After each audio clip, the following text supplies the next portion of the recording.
Being near you makes me crazy. But I can't imagine being without you. Not ever. I don't know how to say this another way. I want to spend the night with you. Her name's Felsi.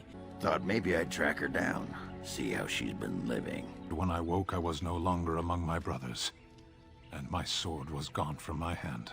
That sword was made for my hand alone. I have carried it from the day I was set into the Beresad. I was to die wielding it for my people.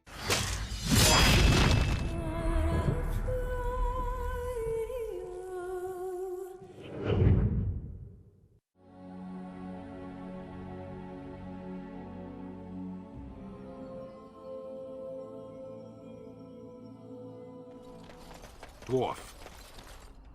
What? Stop tripping me. Stop tripping yourself. If you were significant enough to notice, I wouldn't step on you. Oh, well, your mother. That was disappointing. I expected better from you. Yeah, sorry, I was in a rush. Draw your weapon. Are you talking to me? Your weapon. Draw it. Why? Are we under attack? I want to see what you can do. You want to fight me? Just like that? You are a Grey Warden. How are you going to face an archdemon if you cannot face me? It is a mystery, I'll admit. I should let your weakness damn us all? Draw your sword. I'll try not to injure you permanently. I don't have to prove anything to you, forget it. So you do have a spine. Pity you don't use it. She is. I'm gonna go talk to her. Look, you gotta back me up here. Got it? Just follow my lead, you know? Just be ready to pry her off when she throws herself at me. We don't want to make a scene here. Well, don't pry her off me too soon. I mean, a little scene's all right. Are you sure you're not a baker? 'Cause you got a sodding nice set of buns. Akron, is that you? Yeah, in the flesh, baby. What are you doing here? Just trying to kick back with a pint. Fighting Darkspawn's a lot of sodding work, you know? You're fighting Darkspawn?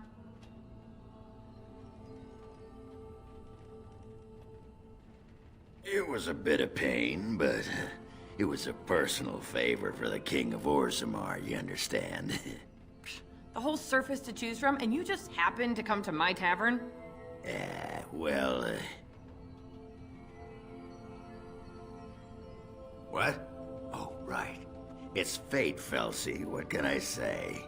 Fate? The ancestors must have a sense of humor then. Sure they do. You've had a good look at Lady Helmi, haven't you? If her face isn't a joke the ancestors are playing, I'm a Bronto's behind. So, Lady Helmi must be a paragon of beauty then.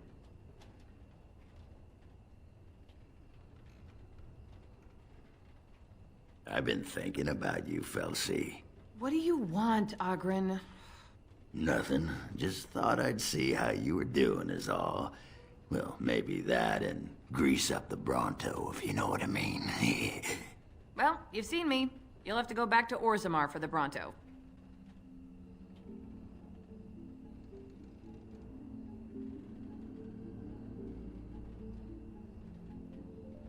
Oh, the Queen needed a new fool, did she? Oh well, it's been fun, Felsi. But I better go. Wait, you're leaving? You just got here. I haven't called you a shaft rat yet. Well, you can't keep the archdemon waiting. You hurt its feelings, it might just turn the whole blight around and go home. Nobody wants that. Well, you don't need to fight it right now, do you? I mean, you could have a pint first. You could call me a surly Bronto. I could tell you that you smell like nug droppings.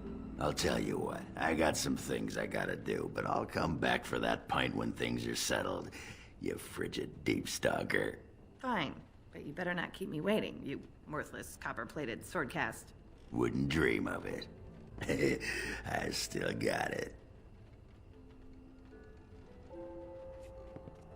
Weren't you watching? She could barely restrain herself. Might as well rest up while I can. You ready to go? Aye, all right then. So, you and Branka were really married? Tell you what, boy. You ever been married? Of course not. I was raised in the Chantry. Think the hardest stone you can find. Marriage is for suckers. So, no pitter-patter of little Ogren feet running around the home cave, I take it?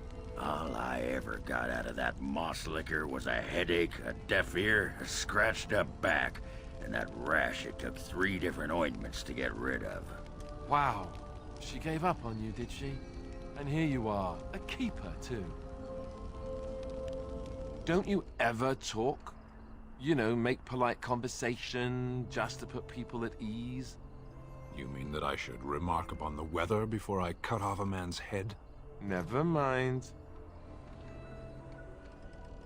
So, what did you do with her legs? Whose legs? Her legs? That's the problem with dwarven legs. They're useless as an accessory. I didn't do anything with him. I don't know what... Ah, say no more. Just got him out of the way and went about your business. Good on you, son. Thanks.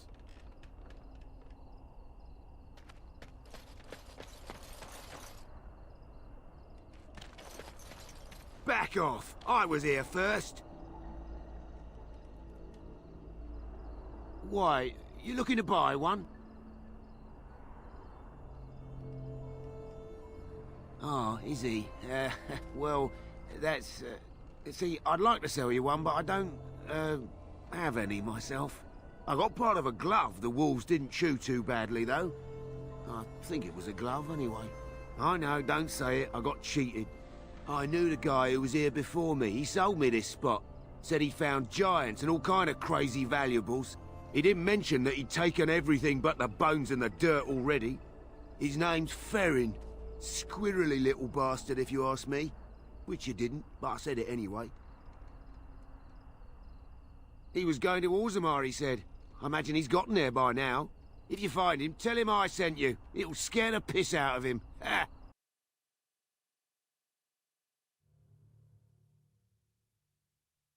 I spy, with my little eye, something that begins with G.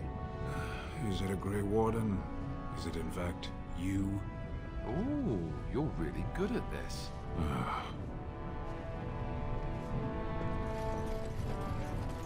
So, with the boss, Pardon? You and the boss, rolling your oats, I don't know polishing the footstones, what you're... tapping the midnight still, if you will. What are you going on about? Forging the moaning statue, bucking the forbidden horse, donning the velvet hat. Are you just making these up right now? Nope, been saving them. Come on, who ate the cabbage? Why ask me? I guess you thought we could all share in the bounty. Oh, stand up to it, you giant ass. You birthed a cloud to be proud of. I hope you've thought of a name.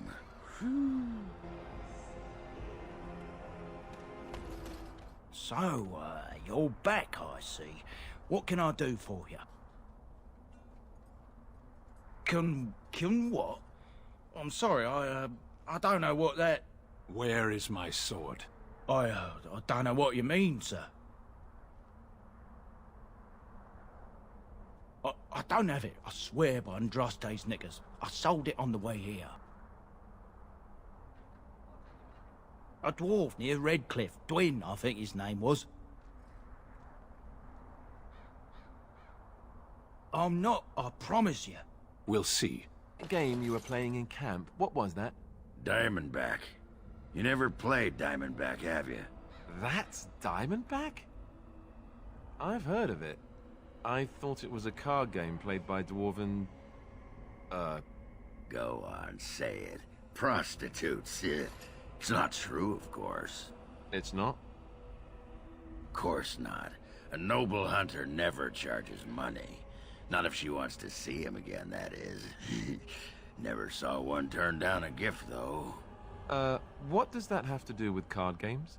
Even a noble hunter can get bored. Tell you what, don't ever bet your clothes. They'll strip you clean and leave you naked in the street. Trust me. I'll take your word on it.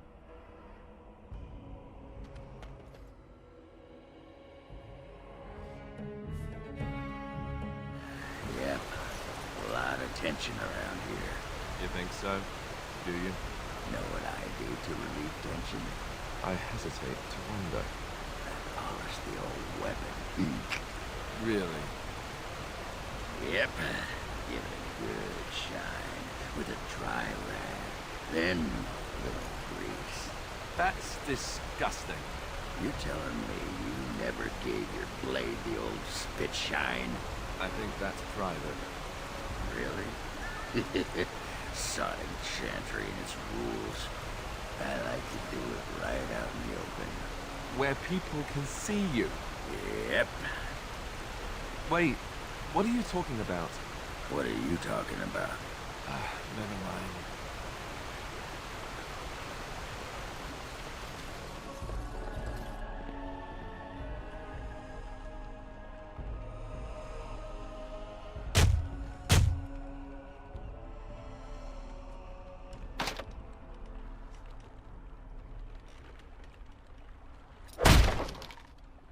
Oh, it's you. The one they're all talking about. Shouldn't you be out there celebrating with the rest of them? Go on, out! Now, why would you be interested in that? It's mine. You know, Farron didn't mention the giant he took it from was alive. Excellent idea. It's in my strongbox. Here's the key. Now, why don't you leave me alone? Strange. I had almost forgotten it. Completion. Are you sure you are a Grey Warden? I think you must be an Ashkari to find a single lost blade in a country at war.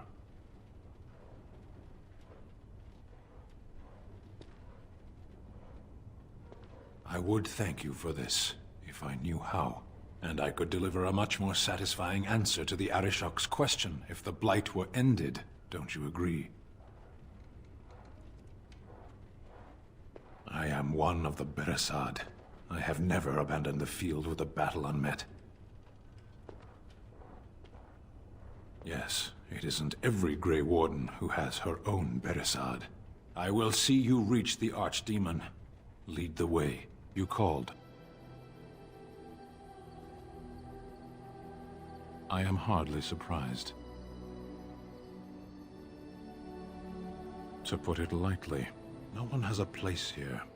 Your farmers wish to be merchants. The merchants dream of being nobles, and the nobles become warriors. No one is content to be who they are. What does that accomplish? The farmer who buys a shop is never a merchant. He is always a farmer turned merchant. He carries his old life with him as a turtle carries its shell.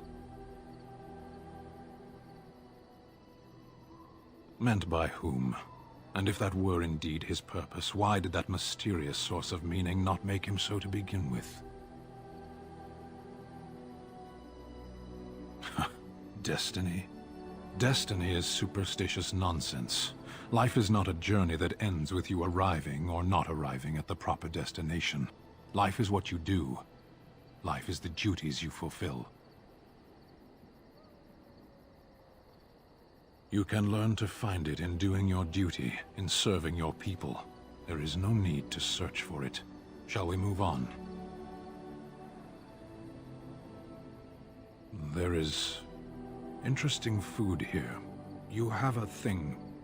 It doesn't have a word in the Kunari tongue. Little baked things like bread, but sweet and crumbly. Yes, we have no such things in our lands. This should be remedied. Perhaps. It's strange to be in a crowd and hear a language that is not your own. To see faces that are and aren't like yours. I miss the smells of Saharan. Tea and incense and the sea. Ferelden smells of wet dogs.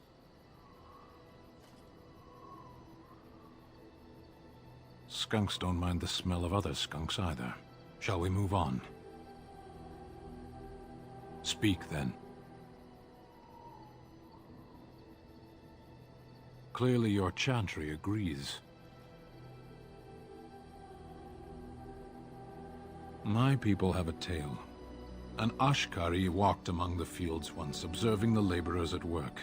Flax bloomed all around him, the color of still water. The air rippled like a curtain.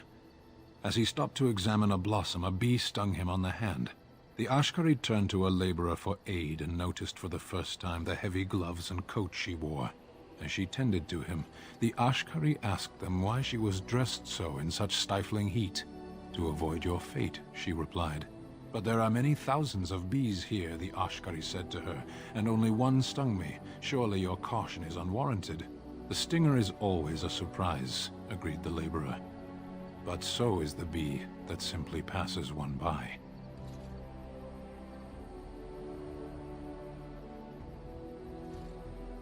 It costs a bee its life to sting a man. What does it cost a mage?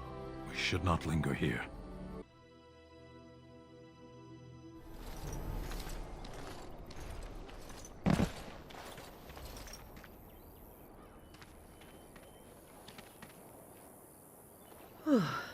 I fell.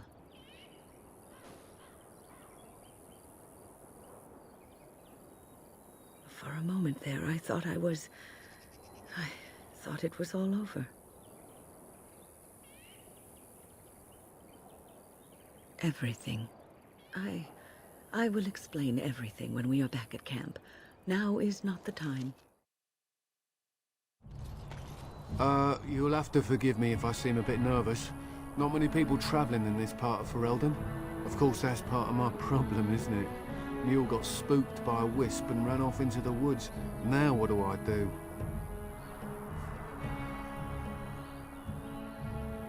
Oh, no, I sent the elf to do that. I wouldn't dream of asking a stranger to do it. Allow me to introduce myself. Felix de Grosbois, merchant and entrepreneur at your service. I don't normally take this route, but with the war, I was hoping for a bit of luck and good weather in the mountains. Sadly, I've had neither. Ugh, this trip has been one miserable disaster after another. I don't suppose you consider helping a fellow out? Of all the other things that went wrong, the worst is this artifact I brought in Jada. It's a control rod, I'm told, for a golem. No point in me keeping it, however, as I'll never get to use it. But, maybe you could?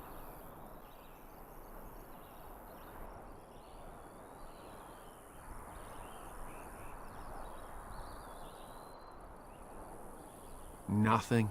I just don't want to have to lug around something that might be taken for a gemstone by some bandit. To be honest, I don't even know if it'll be useful to you. I paid too much to simply throw it away.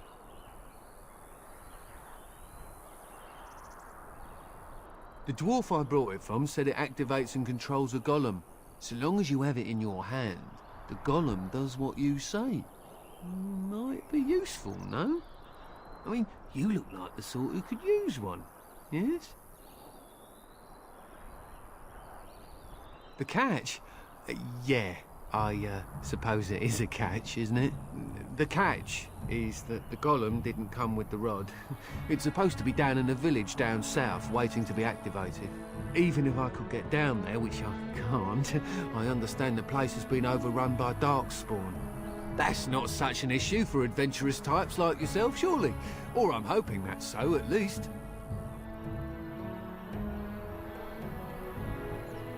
The fellow I brought it from is a long-standing contact. He didn't want to come to Ferelden, however, with all our troubles. He said he got it from the man who owned this golem. But to be honest, I have no idea if it will work. Hence, The low price? Ooh, what do you say? Just as well. As I mentioned before, you'll find the golem down south, in a town called Honleith. I'll mark it here on your map. Just hold up the rod and say Dulaf Gar. That will wake the golem up, so I'm told. I hope it works.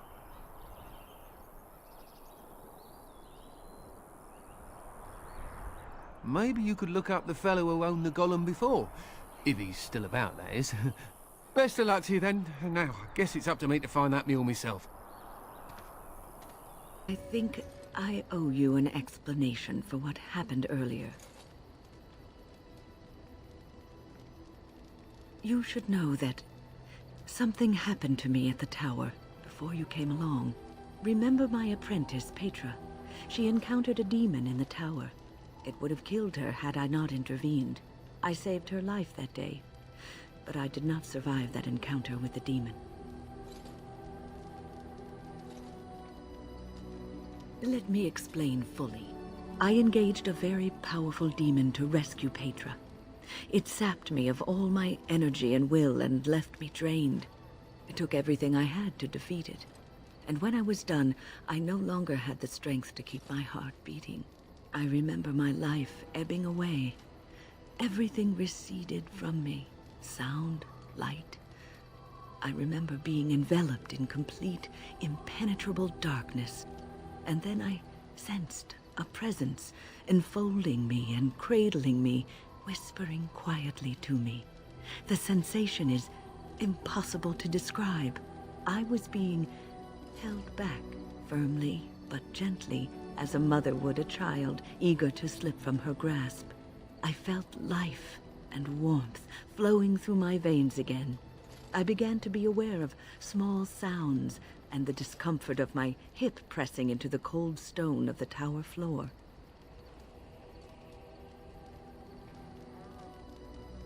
The Fade contains spirits both benevolent and malicious. The benevolent spirits seldom make themselves known, because they want nothing from mortals, unlike the demons. It was one of these spirits that saved me. Without it, I would be dead. And it has not left me. It is with me, even now, bonded to me. You see, I am supposed to be dead. It is the spirit that is keeping me in this world. And this is not the way of things. Perhaps the spirit did not expect this, but it is weakening gradually. I am living on borrowed time.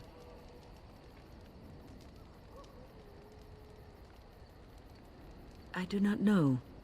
I can feel when the spirit weakens, so I should have fair warning. But come, let us not talk about this. There is time yet. I have always had an affinity for the spirits of the Fade.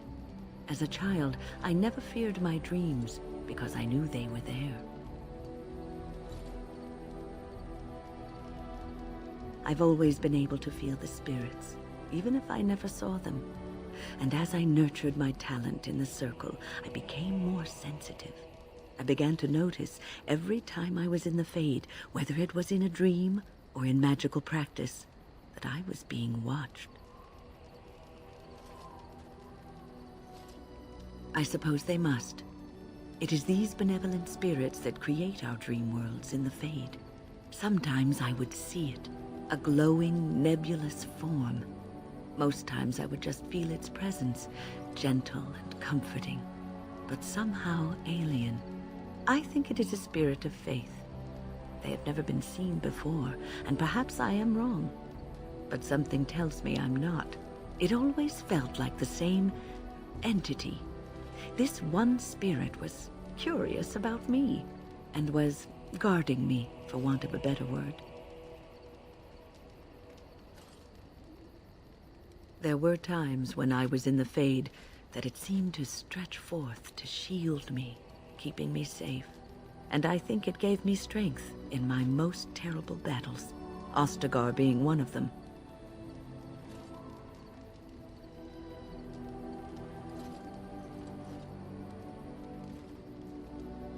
I don't know why I was chosen.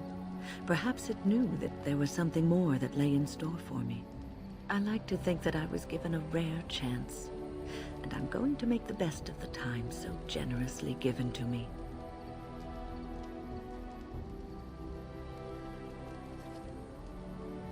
I will not lie motionless in a bed with coverlets up to my chin, waiting for death to claim me.